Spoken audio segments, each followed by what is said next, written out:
So this is a video here about the tides and currents presentation within qtVlm.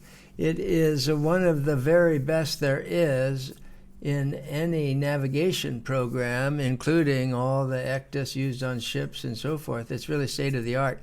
So I want to show you how the details of this, but and then work a couple examples from our workbook. And a reminder that this is a series of videos we're doing to introduce our inland and coastal navigation course to qtVlm, and that's in a blog. This is the most recent post in our nav blog, StarPath nav blog. And then these are the videos that we're making, and right now this is the one being made at this moment. And then we'll do workbook. We'll show some examples out of our workbook here. This is our navigation workbook that we use in the course. And let me just, while I've got it up here, let me just show, this is our textbook, and we're going to talk about tides and currents here, about how you look up the values of the forecast predictions. However, this book has an extensive section, a very long section, on how you use tides and currents in your marine navigation. Okay, so let's go back here and we'll start. Now, this course, let me hide this for the moment, we'll come back to that. These are the stations here. And these problems in this course are intended to be worked with tides with NOAA's tide and current data. And that these days means all getting it from the website, from the NOAA website, tidesandcurrents.noaa.gov. We'll take a look at that in a minute. Because there are no more any official NOAA printed tide tables. Instead, we go in there now, and we have videos on how to do this. It's not the subject now, but you can very easily go in and create your own annual or monthly set of tide or current tables for any station or group of stations. You make these on your own now. There are no official ones. So the real official source, in a sense, is the NOAA tides and currents.noaa.gov. But if you have tested harmonics loaded into your navigation program, then you can get that same data from your electronic charting system, your navigation app, and that's what we're doing. qtVlm has accurate harmonics loaded for U.S. waters. And therefore we can save tremendous amount of time and using that. Now, if you don't have the harmonics loaded, let's say you have been using qtVlm for some time, but you haven't got the harmonics loaded, then what you'll have to do is load those harmonics, or go and load the training mode again that we discussed multiple places or in earlier videos. So, and the harmonics, the videos for getting the harmonics, let's see, that would be, I would look in the cheat sheet. Here's our cheat sheet that's discussed elsewhere. And then tides and currents, that's here. And then here are the videos, one for the PC and one for the Mac that says how you install the harmonics. Or just go and reload the training mode. That would do it as well. Okay, so let's start with that background. And then we'll take a quick look at some of these. But for now, let me just say, here's where you turn on. These are the tide stations. This button here turns on the tide stations that are around, and then this button here, this arrow, is the current stations. And once you have the current stations loaded, you can then right-click it and look at the details of the. And I'm going to come back to this picture in a minute. These are the green as the ebb, and the blue. You don't see the blue that well here, but that dark blue, this blue is the flood cycle, and this is the ebb cycle. We're going to come back to that in a moment. So I just want to do some details first. Okay, so we're going to solve these problems using this solution, which is so much faster than using the tables. But we want to be trained on how to use those tables. And so let's look at, and one of the exercises here is mark the location of, we want to know every tide and current station within 5 miles of Iceberg Point. That's where we start. And here's Iceberg Point right up here, 5 miles of there. And we can tell the answer to that right away. I can just make a mark. Actually, I don't even need to give it a name. I'll put one ring on here and make that 5. Make that a 5 and say OK. And then put that on Iceberg Point and zoom out. And there are the current stations within 5 miles of Iceberg Point. Looks like there's 3 here, like that. Now, is that really 5? Let me double check, edit. It's 5 miles. Yeah, okay. So now that would be your answer. And then if you want to know what the stations are, then you could go here and look. And now again, when we put the cursor over one of these arrows, you're seeing 3 things. That's because at that particular location, they give the depth, they give the current at 3 different depths. Whereas we're looking normally for your marine navigation, we're looking just at the shallowest one up here at the top. Now, and you have an option for turning on the arrows for all of them, but that makes multiple arrows out of here, which is sometimes confusing. Now, the other thing I want to show, okay, so that's the way you would do that. That's a very simple. I mean, there are those stations. 1, 2, 3, 4, 5, 6, 7. 7. Now, the other thing I want to show, and we'll go in here and do it, I want to show that the actual location that's being referenced is at the back of the arrow like this. And let's go quickly now to here. And then here it is. This is tidesandcurrents.noaa.gov. And you come here. And there's a very specific procedure for getting into this data. We have videos on this and we have articles on it. And it seems simple, but there's many ways to go wrong and you'll get to data that is not what you want. So you go to this page, then you click this, then you click advanced, and then you click real time, and we want current predictions, and we're done. Now, and you zoom in, and then these would be there. Now you can, and where's Iceberg Point? Right about here. You can turn on a nautical chart background to this if it might help some. But anyway, they don't have any, there's a scale here that's 3 miles. That's 3 miles down here in the bottom right. So you can sort of estimate, but these are the stations then that we spotted with the other ones. And then one of the things I wanted to do right now is just prove something. You go to Cattle Point, and then you go to Station Home, and then roll down to the bottom, and you see here this latitude and longitude right here, 2606.2 and so forth. So what I have done here is I made a mark, right, edit this mark, and I put this latitude and longitude of that station right there, precisely as listed at NOAA. And then I zoom in on that, and this is how I just want to prove or demonstrate that sometimes these arrows are big, and with currents, you know, we do want to know where they're talking about. And so it's always the back end of the arrow is where the actual data point is located. Okay, so that's that. We've got, if we don't have the currents, we can load them. And so now let's just start looking at this. And let me go on to what is the nearest station to that?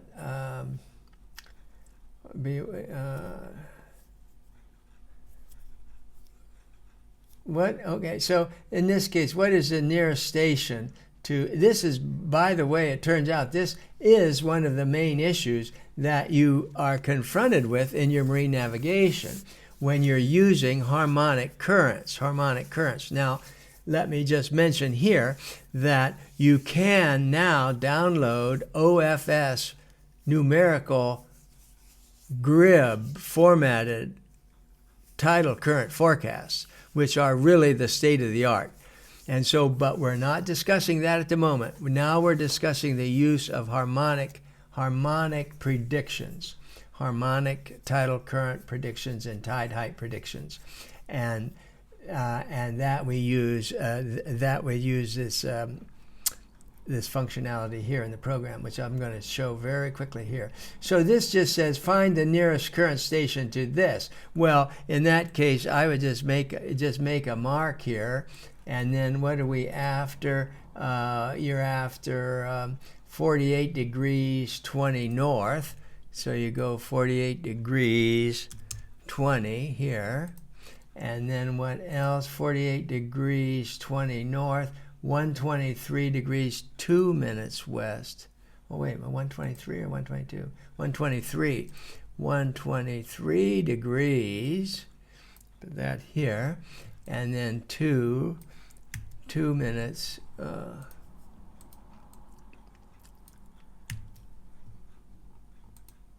having trouble typing a 2 in there. Okay, so that's that location, and you just say.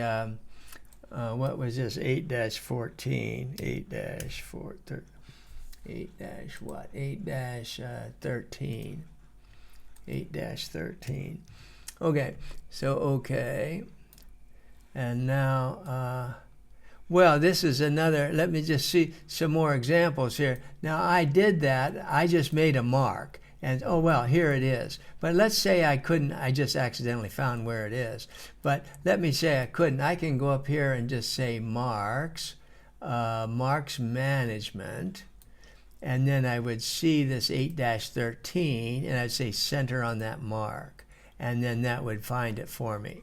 So I want to know, what was the question here that you're working? What is the nearest current station to that? Well, where is that mark again? Right here. I would say it's this guy. It's very faint here, but it looks like it's this one right here, which is Smith Island, 5.5 miles. Southwest of. Is that the right answer? Yeah, Smith Island, 5.5. Okay, so that's the way you would do that. You want to find what is the nearest station to a particular point, you do that. Let's go on now. I want to get to describing this wonderful presentation they have. And okay, let's go down to, let's do the last one here. What are the local times of the slack waters before and after the midday ebb station, this one, 2.8 miles north-northwest of New Dungeness Light on September 1st, 2022. Okay, you see, so that's quite a ways back in the history. One of the beauties of this program is that it lets you look up tides and currents in the past and in the future, not just now. So what we want is New Dungeness, and if you don't know where that is, you just hit the search button and find it right away. And here's New Dungeness, and what was this called? This was called 2.8 miles north-northwest of New Dungeness Light. So here's a light, ruler tool, north-northwest. See, here's 2.8. There's nobody there at 2.8. This must be it. That's like 3.3. Now, we can't explain that. That's just historic. Things may have moved over the years or something. But this is that station, New Dungeness, 2.8 miles north-northwest. Okay, so here we are, and this is now, and I'm going to explain the features of this, what we see here. First of all, this is sunrise and sunset, and this is twilight, nautical. This would be morning, well, let me just say morning twilight and evening twilight. So here it's dark, and then here's what we would call it. Here is, it's bright enough you can see the horizon. And you know, here is the sun is set, but there's still daylight out, but here it's dark, and here it's now too dark to see the horizon. So there's the twilights. And you've got the blue one up here is a flood, and then that's the, now again, we're dealing with harmonic currents. So there's only going to be two directions. There's going to be a flood direction and an ebb direction for every station, period. Now that in reality is not true. It's not true just about anywhere, but that's the way harmonic currents are presented. This number is technically the average of the flood direction, the average of the ebb direction. And so at the peaks, that's going to be like in this area, you know, like from here to here or something, that will definitely be the direction. And from maybe here to here, that would be that direction. But in between here, this could be different directions completely. So that's another subject. And we have videos that show why these numerical models of the currents are so much valuable. The orange here, or the pink, that represents the present time. That's the value of the present time right now, and that's so the current at that location right at the moment at 8:03, that's right, or 8:05, whatever, is 1.3 knots at 273. Now that is a time zone of. Now here's another virtue of this system. Now I haven't got. By the way, I'm not answering my problem yet because this is today, June 8th, 2025, Pacific Daylight Time. Now. What it says here, local time UTC -7, and then that means that's a definition of Pacific Daylight Time. That's UTC. In other words, if I want right now, I'm at you know, this 8 o'clock Pacific Daylight Time. If I want to know what UTC is, I add 7 hours to that, so it's 1500. You know, 1506 at the moment, UTC. Now, I have different time systems I can use. I could also display all this in UTC. However, that would have to be something special because normally when you're dealing with tides and currents, you really want to deal with local times. Now, there is one really subtle thing here. That is, you can see the station time. Now, here, I am here. But let's say I'm planning, I'm here in Seattle, but I'm planning my currents and tides because I'm going to be on vacation in the Nantucket Island. Or let me go over here. Where is Nantucket? 12? Wait a minute. Let me close this for a minute. No, 11? Oh, yeah.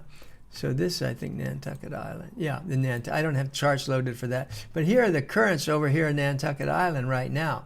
So if I just like click this guy, details here, now I'm at the local time, but if I want the station time, this is the station time. In other words, this is what the time will be. Let's say I'm going to be there. You know, I'm going to be there June, I'm going to be there in July. You know, July 4th, I'm going to be July 4th, yeah. July 4th, I'm going to be sailing up there.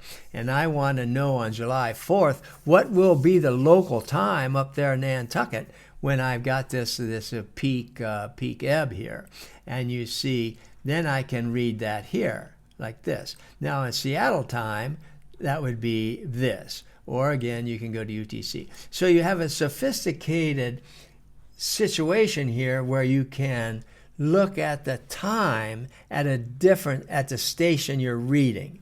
That actually comes up when you're planning things or maybe working exercises from a book or something, but planning your own trip or reevaluating something that took place in the past. That's a really nice function, really unique. Like, for example, this twilight times up here, that's a unique thing. Even changing these dates is a unique feature of this program. And then, look, okay, what's here, escape. This, I'm going to go back and solve our problem in a minute, but you see here, this is changing a day. So I can watch the phase of the moon. That's the phase of the moon. There's a full moon or something, and then you see. So you can see the phase of the moon that affects the daylight and so forth. It also obviously affects the tides. And so you can correlate what you're seeing on the tides. Like, okay, that's it. Go back to our textbook on those details. All right, let me close this. Let me come back to where we were. And then what was our problem? we want, okay, I know, we wanted the times of the slack before at this station, which is a little bit misnamed, details. Okay, but we wanted it on September 1st, 2022. So you would go here, up here, September 2022, September 1st, okay. September 1st, 2022, okay. Now let's check down here. September 1st, 2022.